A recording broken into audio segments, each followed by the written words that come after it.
She stumbled out from the tree line, cradling her broken arm against her chest, sobbing so hard she couldn't breathe. 9 years old, alone, terrified. And when she collapsed at the feet of 3 Hell's Angels outside a desert gas station, one whispered, "Sweetheart, who did this to you?" What she answered shattered them. Before we start this story, tell me, where in the world are you watching from? We love seeing how far these stories travel. And if you enjoy our stories, please consider subscribing to our channel and don't forget to hit the hype button. The late afternoon sun baked the highway outside Dust Haven, Nevada, turning the asphalt into a shimmering river of heat. The Hells Angels members of the Silver Butte chapter were parked beside a rundown gas station, wiping dust from their bikes after a long desert ride. Tank, the tallest of the group, leaned against his Harley, sipping warm water from an old canteen. Beside him, Cutter and Ridge discussed which diner had the best pie in 3 counties. Then they heard a soft, uneven crunch of footsteps across gravel. Tank turned first. A small girl emerged from the scrub brush, face streaked with dirt and tears, holding her left arm at an unnatural angle. Her knees buckled. Cutter lunged forward and caught her before she hit the ground. "Easy, Angel," he whispered, brushing hair from her face. She winced at the touch. "Who hurt you?" She looked up through trembling lashes. "Boys," she choked. "Older boys. They said if I told anyone, they'd come back." Tank's jaw clenched, something dark flickering in his eyes. "Not while we're breathing," he muttered. Tank carried the girl inside the gas station office, where the air conditioner rattled weakly, barely strong enough to cool the room. Cutter grabbed a stack of clean rags from behind the counter, while Ridge gently examined her arm. Even before he touched it, the swelling told the story broken, and broken on purpose. "What's your name, sweetheart?" Ridge asked softly. "Harper," she whispered, cradling her arm tighter. "Harper Lee." Tank crouched down. "Where are your parents, Harper?" She swallowed hard. "My mom's at work. My dad, he's gone." Her voice cracked, not from physical pain, but from something deeper. Tank exchanged a look with Cutter. This wasn't just a playground injury.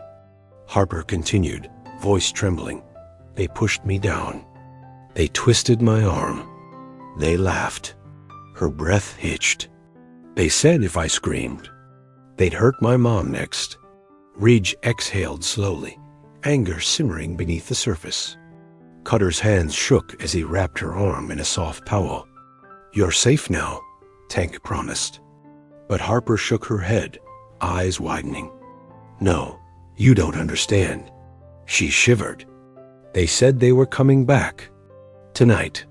Tank lifted Harper into the passenger seat of his truck, careful not to jostle her arm. Cutter climbed in beside her to keep her steady, while Ridge followed on his bike. They sped toward Red Mesa Urgent Care, kicking up clouds of dust behind them. Harper whimpered with every bump in the road, trying hard not to cry. Cutter glanced down, voice gentle. "It's okay to let it out." She shook her head fiercely. "Dad always said crying makes you weak." Tank's hands tightened on the steering wheel. "Your dad was wrong," he said quietly. "Sometimes crying means you survived." At the clinic, nurses rushed her inside. An X-ray confirmed the break severe, caused by deliberate force. The doctor frowned. "Who did this to you, Harper?" She stared at her lap. "They told me not to say." Cutter knelt beside her bed. "Look at me," he said softly. "You're safe. Nobody here will let them near you." Harper hesitated, then whispered 3 names. None the men recognized. But one detail made Tank's blood run cold. They said their big brother is coming, and he's worse than all of them. Back at the gas station, the Angels regrouped, their tempers simmering hotter than the desert pavement. Tank paced beside his bike, replaying Harper's trembling voice in his head. Cutter leaned on the hood of the truck, Kids don't break bones like that unless someone's taught to be cruel, he muttered. Ridge pulled out his phone. We need to find her mother. No. A nurse had given them the name. Erin Lai, waitress at the Red Mesa Diner on the edge of town. The Angels rode out in formation, arriving just as Erin stepped out during her break. One look at their faces made her drop her tray. Harper? She gasped. Tank nodded. Erin's hand flew to her mouth as tears filled her eyes. Oh God, what did they do to her? Tank softened. She's okay. She's scared, but she's safe. Erin's shoulders shook. I knew something was wrong. She hasn't slept in a week. Ridge asked gently. Harper mentioned older boys. Erin nodded slowly. They're from the trailer park north of town. 3 brothers. Their dad. He's dangerous. Tank exhaled sharply. Dangerous to a grown man was one thing. Dangerous to a 9-year-old girl? That was unforgivable. Erin rode with them back to the clinic, shaking the whole drive. When she burst into Harper's room, the girl's face brightened despite the pain. Mama, she cried. Erin held her gently, careful not to touch the cast. Baby, I'm here. Tank stepped back, giving them space, but Harper reached toward him. Don't go, she whispered. Tank cleared his throat, unexpectedly moved. I'm right here, kiddo. The doctor interrupted softly. Mrs. Lee, Harper's injury was intentional. We're required to notify authorities. Erin stiffened, panic flashing. No police. Those boys' father, he'll make things worse. Tank's voice deepened. Worse than breaking her arm? Erin looked at him with haunted eyes. He's hurt people before. Adults. No one stops him. Cutter stepped forward. We will. Harper clung to her mother. Mama. They said he's coming tonight. Erin froze. He? Which he? Harper whispered. The oldest one. The one Dad was scared of. Tank turned toward Ridge. Get the bikes. Cutter tightened his gloves. Tonight wasn't going to be about retaliation. It was going to be about protection. The Angels escorted Erin and Harper to the truck while dusk settled over Dust Haven like a warning.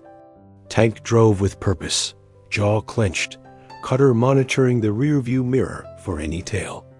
Harper sat between her mother and Cutter, eyes wide, shoulders trembling at every passing headlight. You're safe, Cutter reassured softly. Nobody's touching you again. Harper didn't answer. She simply leaned her head against her mother's arm, exhaustion overtaking fear. Ridge called ahead to the rest of the chapter. By the time they reached the Silver Butte clubhouse, more than a dozen patched numbers were waiting in silence. The sight made Erin falter. I don't want trouble, she whispered. I just want her safe. Tank stepped beside her, voice low but steady. What's coming isn't trouble we chose, but we'll handle it. He opened the clubhouse door. Come on. Inside, the Angels cleared space, laying blankets on the couch for Harper, moving chairs aside so nothing felt closed in. Harper sat down shakily. Mama, what if they come? Erin kissed her forehead. They won't, Tank added quietly. Not through us. Night settled thick and heavy across the desert. The Silver Butte Angels formed rotation. Some patrolled the fenced perimeter. Others watched the road from the shade of parked bikes. Tank and Cutter sat at the long wooden table, examining the names Harper whispered earlier. Mason Tyler and Colt Briggs, Cutter said quietly. Teenagers. 17, 16, 15. Tank's eyes hardened. Kids don't learn cruelty like that without a teacher. Ridge entered with a printed background check. Their father, Raymond Briggs. Assault charges. 3 priors, all pleaded down. Tank scowled. That's the father she's afraid of. Harper stirred on the couch, breathing uneven. Erin stroked her hair, humming softly. Tank approached gently. Erin, did Ray Briggs ever come near Harper before? Erin hesitated. Not directly, but he threatened my brother once. Said he'd collect what's owed. Cutter exchanged a look with Tank. Debt collectors didn't target children unless they were using intimidation as currency. We need to talk to Briggs, Tank said. Ridge raised an eyebrow. Tonight? Tank's voice dropped into something cold. Tonight, before he gets brave enough to come here. Outside, a coyote howled sharp, eerie, like the desert warning them what was coming. Tank and two riders Ridge and Cutter rode toward the Briggs trailer park under a sky smeared with starlight. Gravel crunched under their boots as they dismounted near a cluster of rusting trailers. A porch light flickered weakly at the far end. That's where they headed. Before they reached it, a door creaked open. A lanky teenage boy stepped out, bruised knuckles catching the glow. Mason Briggs. He froze when he saw the patches. Cutter stepped forward. Evening. Mason swallowed. We didn't know she'd get hurt that bad. Tank's voice stayed controlled. So you admit you hurt her? Mason flinched. We just meant to scare her, Dad said. He stopped abruptly, regret flashing across his face. Ridge stepped closer. Said what? Mason shook his head. If I tell you, he'll kill me. Tank crouched slightly, eyes level with the boys. He's not killing anyone. Not tonight. Mason's voice cracked. Dad said kids shouldn't get attached to things that don't belong to them. Tank's stomach nodded. Meaning? Mason whispered. He says Harper belongs to him. Cutter stiffened. Why? Mason pointed at the trailer. Ask him yourself. The trailer door slammed open. Raymond Briggs filled the frame, a thick, broad man with a beer belly and a dead-eyed stare that made the air go cold. A rifle hung loosely in his right hand. Evening, Angels, he drawled. Heard you've been sniffing around my boys. Tank didn't blink. Your sons broke a little girl's arm. Briggs shrugged. Kid's rough house. That's life. Cutter stepped forward. She was screaming. Briggs smirked. She survived. Her mom always did. Tank's pulse hammered. What does that mean? Briggs tapped the rifle against his boot. Debts get paid one way or another. Erin's late. I figured the kid might help her remember. Ridge muttered a curse under his breath. Tank stepped in front of him. Harper isn't your leverage. Briggs raised his rifle slightly. Everything's leverage if you know how to use it. Before he could aim, Tank lunged, knocking the rifle aside. The gun hit the porch, firing into the dirt. Ridge grabbed Briggs from behind as Cutter stomped the weapon away. Briggs roared, thrashing. Tank leaned close, eyes burning. If you ever go near that child again, you'll wish the sheriff got to you first. Sirens wailed in the distance, growing louder as blue and red lights splashed across the trailers. Sheriff Larkin stepped out of his cruiser, hand on his sidearm. Tank, he said sharply. Drop Briggs. Tank released him, letting Briggs fall against the porch steps, gasping. Mason stood nearby, shaking, guilt heavy on his face. Larkin cuffed Briggs quickly. You're under arrest for felony assault, child endangerment, and unlawful threats. Briggs spat at Tank's boots. You think she's safe now? You don't know who I owe. Larkin shoved him toward the cruiser. Save it for your arraignment. Mason stepped forward timidly. Sheriff, I'll testify. I'll tell everything. Larkin nodded, impressed. Good. That'll help Harper more than you know. Tank watched the cruiser drive off, dust trailing behind it. Cutter exhaled slowly. You think he was bluffing about owing someone? Tank's stare hardened. Men like him don't bluff about the people they fear. Ridge asked, Back to the clubhouse? Tank mounted his bike. Yeah, we need to make sure Harper's okay. As they rode away, a storm brewed in Tank's gut. Harper was safe tonight, but the danger wasn't over. Back at the clubhouse, Harper had fallen asleep on the couch, her tiny cast resting across her stomach, her other hand gripping her rabbit like a lifeline. Erin sat beside her, exhausted, eyes red but dry. Fear had burned into a deeper kind of vigilance. When Tank, Cutter, and Ridge returned, Erin stood instantly. Is he gone? Tank nodded. Briggs is in custody, and he won't see daylight for a long time. Erin exhaled shakily, knees nearly buckling. Harper stirred at the sound of their voices, blinking awake. Tank, she whispered. He crouched beside her. Right here, kid. She reached her good arm toward him, and Tank gently squeezed her hand. Erin brushed Harper's hair back. You're safe now, Harper whispered. Is the bad man coming back? Tank shook his head firmly. No, and nobody like him is going to come near you ever again. Cutter sat on the coffee table, leaning forward. Harper, did Briggs say anything else? Anything about why he wanted to scare you? Harper hesitated. He said Mom owed him something from a long time ago. Erin's face drained. Oh no, she whispered. He meant my brother. Erin sank into a chair, gripping her temples. My brother, Caleb. He ran with rough people years ago, Briggs being one of them. Tank frowned. You never mentioned this. Because I thought it was over, Erin whispered. Caleb left town, cleaned up his life. But Briggs always blamed me for Caleb disappearing without paying back whatever he owed. Ridge leaned forward. So Briggs targeted your daughter to get to you. To get to Caleb. Erin nodded, voice trembling. He said someone higher up wanted leverage. Someone who wanted my brother found. Tank stood, pacing slowly. And Briggs wasn't acting alone. Harper looked between them, fear blooming again. Is Uncle Caleb in danger? Erin swallowed. If Briggs told the truth. Yes, Cutter rubbed his jaw.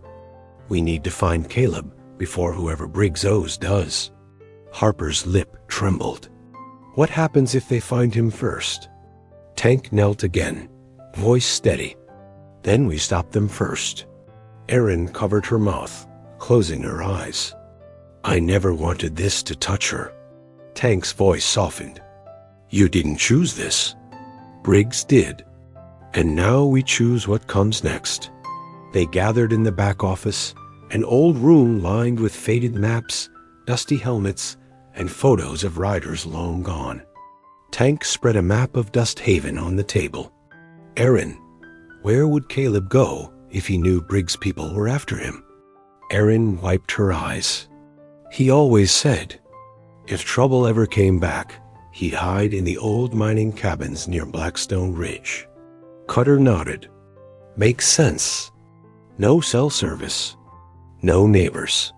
Ridge pointed at the winding dirt road leading up the mountain. Hard to reach. Easy to trap. Tank studied Erin, voice calm but intense. Does he know they're looking for him? Erin shook her head. He doesn't even know about Harper getting hurt. He's been off-grid. Tank exhaled. Then we're his only warning.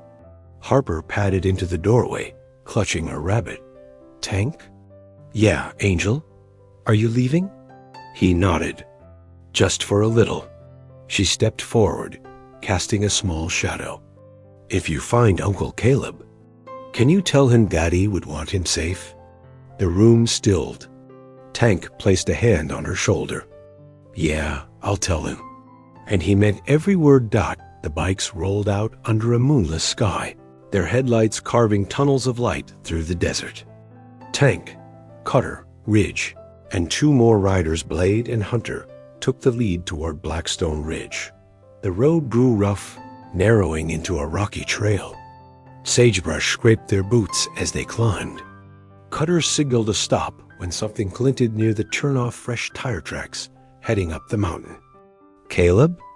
Ridge asked. "Or someone hunting him?" Tank killed his engine and listened. A faint rumble drifted from higher up another vehicle, slow, deliberate. "That's not Caleb," Hunter said. "He drives an old GMC. That's heavier."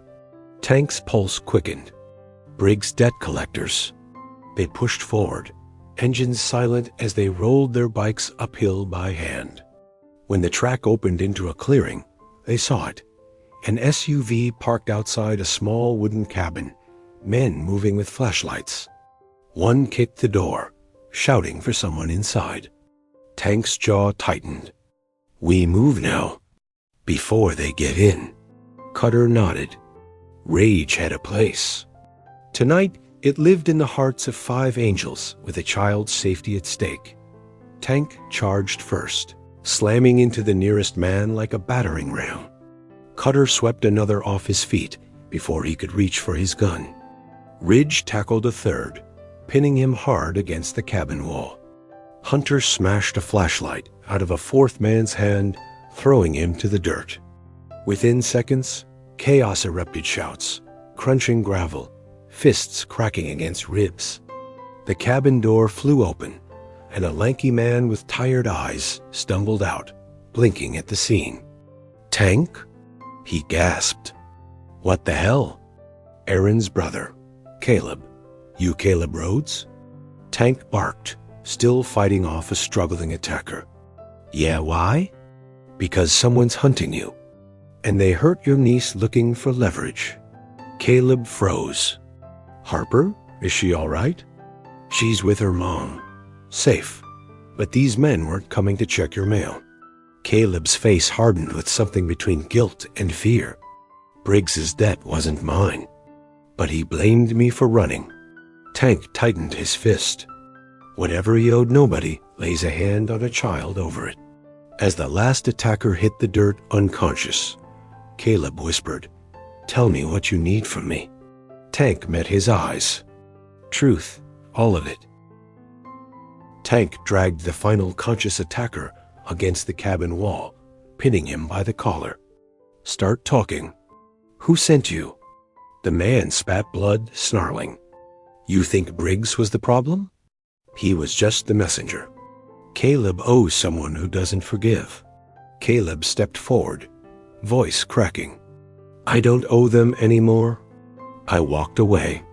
The man laughed. "Yeah? People like you don't walk away. You disappear." Tank's fist crashed into the wall beside the man's head, splintering wood. "Name." The attacker's breath hitched. "Crow, Lennox Crow." The name hit Caleb like a blow. "He's worse than Briggs," he whispered. "Organized, connected, violent. He doesn't stop." Cutter tightened his jaw. "Then we make sure he doesn't get the chance." Ridge kicked the man's weapon away. "Any more coming?" The attacker swallowed. Crow said, "If the kid wasn't enough pressure, he'd take the whole family." Tank stepped back, fury burning under his calm. "Not on my watch." He turned to Caleb. "Pack your things. You're coming with us tonight." Caleb hesitated only a moment before nodding. "If this saves Harper, I'll do whatever you need." They rode back down the ridge in a tight formation, Caleb riding behind Cutter on Ridge's spare bike. The desert wind cut through the tension, but couldn't erase it. Ridge's radio crackled suddenly. Aaron's voice, breathless and afraid. "Tank, where are you?" Harper woke up screaming. She said someone was at the window. Tank's blood froze. "Lock yourselves in the office," he ordered. "Don't open the door for anybody." Aaron's voice shook. "Tank," she said she saw the same man from before. Cutter cursed. "Crow's here already? Or someone working for him?" Tank growled. "He's accelerating the pressure." They pushed their bikes harder, engines howling across the sand. The lights of the clubhouse appeared on the horizon, but then another set of lights flickered in front of it. Headlights. Two SUVs parked crooked across the dirt lot. Tank felt adrenaline spike. "They're already inside," Ridge said. "Move!" They skidded to a stop, scattering dust.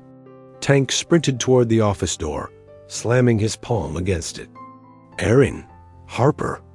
"It's Tank." Inside, Erin's trembling voice answered, "We're here." But before Tank could speak, a low voice behind him said, "Good, then you'll all listen." Tank spun. A tall man stepped from the shadows, late 40s, clean-shaven, wearing a charcoal coat that didn't belong in the desert. His eyes were cold, calculating. "Lennox Crow," Caleb breathed behind Tank. Crow smirked. "You broke Briggs's jaw. You beat my men on the ridge. And you think I'm just going to walk away?" Tank positioned himself between Crow and the office. Cutter and Ridge flanked him silently. Crow raised a hand. "Relax. I didn't come here for a war, not tonight. I came for Caleb." Caleb stepped forward shakily. "You want me? Here I am. Leave my family alone." Crow's smile widened. Caleb, you think this is about your debts? This is about leverage. Your niece is valuable. People pay more attention when a child is involved." Tank's jaw clenched. "You touch her, you die." Crow tilted his head. "Bold, but you're outnumbered." His SUV's doors opened, and 4 more men stepped out. But before Crow could move another inch, engines erupted behind him. 40 hellsangels appeared over the hill, headlights cutting through the dark. Crow froze. Tank almost smiled. "Now you're outnumbered." The angels surrounded the lot in a wide, unified circle, engines rumbling like thunder. Ghost, the chapter president, dismounted first, walking toward Tank with a low growl. "You call, we answer?" Crow's confident mask faltered. 4 dozen bikers watched him like wolves eyeing an intruder. Ghost faced him. "You don't put fear in kids. Not on our land. Not in our town." Crow attempted a smile. "Let's not be dramatic. I only want what I'm owed." Tank stepped forward. "Your beef is with Briggs. Caleb left that life. Harper's got nothing to do with it." Crow shrugged. "Kids are leverage." Ghost's fist struck so fast Crow didn't see it. The crime boss hit the dirt hard. His men reached for weapons only to find themselves staring down dozens of armed, furious bikers. Cutter barked, "Try it." "I dare you." Crow coughed, blood streaking his lip. "You're interfering with business." Ghost crouched low. "No, we're ending it." Police sirens wailed in the distance, called earlier by Erin. Crow realized the game was over. Rage twisted his face. "This isn't over," he hissed. Tank leaned in. "It is for you." Crow and his men were arrested on the spot, multiple warrants, multiple charges, and now multiple witnesses. As they were hauled off, Crow shot Tank a look filled with hatred and something else, fear. Tank didn't return it. He only turned toward the office door. Erin opened it slowly, Harper tucked beneath her arm. Harper ran to Tank, cast and all, burying her face in his vest. "Is it over?" she whispered. Tank lifted her gently. "Yeah, Angel. No one's ever hurting you again." Erin hugged Caleb tightly, relief breaking into tears. "You came back." Caleb swallowed hard. "Because I should have never left." The angels gathered around, their fierce presence replaced with quiet warmth. Ghost placed a hand on Harper's back. "You've got a whole family now. Big one." Harper smiled weakly. "Will they stay?" "As long as you need," Tank said. Erin met his eyes with gratitude that said everything words couldn't. The sun began rising over Dust Haven, casting gold across the clubhouse and the battered road. Tank looked at his family, old and new, and whispered, "Some fights are worth every mile." And for the angels, protecting one child wasn't a duty. It was a promise. If this journey moved you, stay with us. Tap subscribe, hit like, and ring the bell so you never miss another ride where loyalty, heart, and humanity stand their ground.